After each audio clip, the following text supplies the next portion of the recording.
দেখো আমাকে চিংড়ি মাছের মালাইকারি দিয়ে খেয়ে এখন কি দিয়ে খাচ্ছে। কি রে কি দিয়ে খাচ্ছিস তুই? এটা মাংস, চিকেন। এটা চিকেন দিয়ে খাচ্ছিস? আর আমার বেলায় কই ছিল? হ্যাঁ আমার বেলায় কই ছিল? এটা কি পাপড়টা আমার বেলায় কই ছিল? হ্যাঁ তো বলিস যে আমি তো ভালোবাসি না হ্যাঁ তার জন্য। বাহ স্বার্থবাদ দুনিয়া বাহ। ভালোই তেল কাস্টে না মেরে দিলে আমার বেলায়। হ্যাঁ পাপড়টা কই ছিল? এ তুই আবার কি করছিস? হুস! হ্যাঁ তুমি কিন্তু আমার বেলায় পাপড়টা দেওনি, ঠিক আছে মা? তুই তো বলিস যে আমি ভালো মানুষ। এটা আমার সাথে নাটকটা কম মা, ঠিক আছে? আমিও খেয়েছি, তো পাপড়টা দেয়নি মা, কপালটা খারাপ বলে, ঠিক আছে?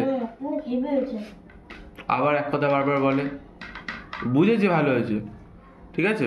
পাপড়টা দাওটা খায় দিলে তা দেখেছো আমার কথা ভালো চাইলাম দিয়ে দিলে এক গাল খায়। ভালো মানুষ। হুম আমি তো ভালো মানুষ। তোরা খা। তুই তো এটা খেলি না, ভেন্ডিটা চিংড়ি মাছ করছিল ভেবে